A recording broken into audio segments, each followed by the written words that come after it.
Morning kids. Good morning ma'am. మనము medicinal plants గురించి తెలుసుకుంటా ఉన్నాం కదా. నిన్నేం చెప్పారు? అలోవెరా గురించి చెప్తూ బర్న్స్ అయినా సరే, ర్యాషెస్ అయినా సరే రిలీఫ్ ఇస్తుంది అని ఇంకా బోల్డ్ అని ముచ్చట్లు చెప్పుకున్నాం కదా, చాలా యూజెస్. ఇవాళ తులసి ప్లాంట్ గురించి తెలుసుకుందాం. తులసి ప్లాంట్ ఏది చూపించండి. Very good. 1 by 1 ఒక్కొక్క యూజ్ చెప్పండి. సాయి, తులసి ప్లాంట్ యూజ్ ఏంటమ్మా? ఇమ్యూనిటీ పెరుగుతుందా? Very good. నువ్వు చెప్పమ్మా అర్జు. అబ్బో, కాఫ్ కోల్డ్ తగ్గిపోతుందా తులసి లీవ్స్ తింటే? Very good. నువ్వు చెప్పమ్మా శ్రీకృత్ ఒక యూజ్.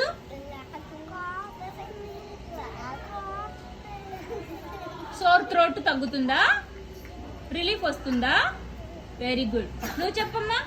దోమలు ఇంట్లో రావు. అబ్బో, తులసి మొక్క పెంచితే దోమలు ఇంట్లోకి రావా? So sweet of you. నువ్వు చెప్పు బుజ్జమ్మ.